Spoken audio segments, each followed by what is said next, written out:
Day 1. The stench of silence. The silence pressed down on the smoldering husk of Raccoon City like a lead shroud. No moans, no growls, only the desolate crackle of dying embers. The government-sanctioned missile strike had done its job, turning the once thriving metropolis into a graveyard of twisted metal and shattered concrete. Lieutenant Rebecca Chambers, SDARS, Special Tactics and Rescue Service survivor, stood at the edge of the quarantine zone, her gas mask filtering the acrid air. The stench of burnt flesh and decay was overpowering. Behind her, a contingent of umbrella cleanup crew, UCC soldiers in hazmat suits waited, their orders to collect any remaining bioweapons, bows, or viral samples. "There's nothing left," muttered a UCC soldier, his voice distorted by the mask. Just ash and echoes. But Rebecca wasn't so sure. The T-Virus, the mutagenic agent responsible for the outbreak, was notoriously resilient. A single vial, a hidden pocket of contaminated water, could reignite the nightmare. As they ventured deeper, the first unsettling sound broke the silence. A guttural, scraping noise from beneath a collapsed building. Rebecca drew her sidearm, heart hammering. But it wasn't a zombie. It was a lone licker, its elongated tongue searching for scraps. The missile strike had weakened, not eradicated, the virus. A tense standoff ensued. The licker, its exposed brain a pulsating mass, was a reminder of Umbrella's twisted creations. Rebecca fired a single, well-placed shot, sending the creature twitching into the debris. The rest of the day passed in a grim routine, clearing pockets of lingering zombies, securing potential viral samples. By nightfall, a chilling certainty settled on Rebecca. This wasn't over. The T-Virus had a 35-day life cycle before spontaneous combustion rendered infected bodies inert. The question loomed, what would rise from the ashes when the clock ran out? Day 2. Echoes in the dark, the oppressive silence of Day 1 had shattered. The air crackled with a renewed, low moan that echoed through the devastated streets of Raccoon City. Rebecca Chambers stood on a makeshift observation platform overlooking the remains of the RPD station. Her eyes scanned the shuffling figures below. They weren't the slow, shambling zombies of the initial outbreak. The T-Virus, in its final throes, was producing a new breed, faster, more aggressive. Their emaciated bodies twitched with a feverish hunger. "They're evolving again," muttered one of the UCC soldiers beside her, his voice tight with unease. "The virus is burning itself out, but it's fighting back." The soldiers reported similar activity across the quarantine zone. Pockets of these burned zombies were stirring, drawn by some primal instinct. Rebecca's stomach churned. If this was just the beginning of the 35-day cycle, what horrors awaited them at the peak? Suddenly, a new, deeper growl ripped through the moans. A tremor shook the ground beneath their feet. From the collapsed remains of the Raccoon General Hospital lurched a towering figure. It was a tyrant, a monstrous bioweapon unleashed during the outbreak. Unlike the burned zombies, the tyrant seemed unaffected by the virus's final stages. Its exposed heart pulsed with a dark, unnatural rhythm. Its eyes, glowing red embers in the gloom, fixated on the observation platform. Panic surged through the UCC soldiers. Their standard-issue weapons were useless against a tyrant. Rebecca, however, knew their weaknesses from her experience with the Arklay Mountain facility incident. "Everyone back," she yelled, a surge of adrenaline countering the fear. Reaching into her pack, she retrieved a customized grenade launcher. This was not the time for caution. It was time for a desperate gamble against a monster born from Umbrella's ambition. Day 3. Ashes to flames, the aftermath of the tyrant encounter hung heavy in the air. The observation platform lay in ruins, a testament to the creature's destructive power. Rebecca Chambers, battered but alive, emerged from the debris, coughing and spitting dust. The UCC soldiers, shaken and demoralized, clustered around her. "Did you—" one of them stammered, voice barely above a whisper. "It's down," Rebecca confirmed, her normally bright green eyes filled with grim determination. "But for how long, I don't know." The ground throbbed with a renewed, frantic energy. The moans of the burned zombies had morphed into a ravenous, unified roar as their hunger intensified with the waning effects of the virus. The 35-day cycle was truly underway. As they surveyed the wreckage, a horrifying discovery emerged.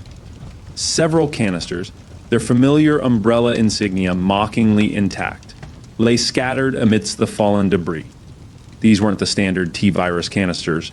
They were labeled T-Vermillion. Rebecca's blood ran cold. T-Vermillion was a more potent strain, designed for faster mutation and superior strength. Umbrella, in their final act of malice, had unleashed a new horror upon Raccoon City. Suddenly, a sickening screech pierced the air. From the direction of the Raccoon City Zoo, a monstrous chimera of mutated flesh and bone emerged. It was a hunter beta, a grotesque experiment that combined animal DNA with the T-virus. Its razor-sharp claws glinted in the weak sunlight filtering through the smoke-choked sky. Panic erupted among the UCC soldiers. Their training hadn't prepared them for this new monstrosity. Rebecca gripped her sidearm, a steely resolve hardening her gaze. They were trapped in a nightmare, the flames of the T-virus consuming the city, and them from within. The fight for survival had just begun. Day 4. Whispers of the past, the air hung thick with the stench of decay and desperation. Day 4 dawned on Raccoon City, revealing a landscape ravaged by the resurgent T-virus. Rebecca Chambers, her once pristine uniform now stained and tattered, huddled with the remaining UCC soldiers in the ruins of the Raccoon City Library. The encounter with the Hunter Beta had taken its toll. Most of the UCC squad lay dead, victims of its swift, merciless attacks. The survivors, faces etched with fear and exhaustion, looked to Rebecca for guidance.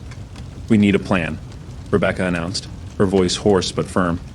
Poring over a tattered map of the city, her eyes fell upon a familiar location nest, the subterranean Umbrella research facility beneath the city. It was a long shot, but NEST might hold the key to stopping the outbreak. Perhaps a prototype vaccine or data on the T-Vermillion strain could exist there. "There's talk of survivors in NEST," one of the soldiers, a young recruit named Miller, chimed in, his voice barely a whisper. "Scientists. Researchers who went into hiding when the outbreak started." Hope flickered in Rebecca's eyes. Survivors? Knowledge. It was a desperate gamble, but it was their only option. "All right," she declared, her voice resonating with newfound conviction. "We find these survivors, and we find a way to stop this." The journey to Nest was fraught with peril. Burned zombies, their bodies contorted in grotesque parodies of life, swarmed the streets. Rebecca and Miller fought back to back, their meager ammunition dwindling with every encounter.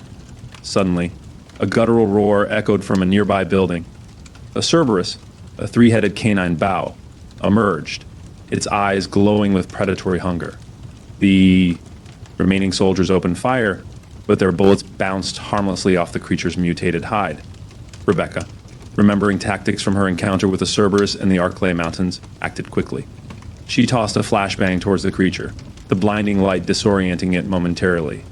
Miller, seizing the opportunity, landed a well-placed grenade at its feet. The resulting explosion sent the Cerberus reeling, its monstrous howls cut short. Exhausted but resolute, Day 5. A shadow in the dark Raccoon City skyline, once a testament to human achievement, now resembled a jagged graveyard against the bruised, smoky sky. Reaching the imposing edifice of Umbrella headquarters was an ordeal.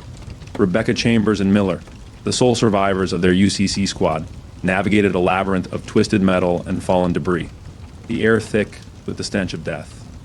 Reaching the hidden entrance to NEST nestled beneath the HQ, they descended into the bowels of the earth. The sterile, clinical environment of the underground facility stood in stark contrast to the chaos above. Here, whispers of the past filled the air, cold hum of machinery, the flickering glow of emergency lights. Following a dusty map salvaged from the library, they found the remnants of a research lab. Papers scattered across the floor, some singed by fire, hinted at Umbrella's desperate attempts to control the outbreak. Rebecca, drawing on her STARS training, recognized schematics for a containment protocol, a last-ditch effort to isolate the virus. It was incomplete, but it offered a glimmer of hope.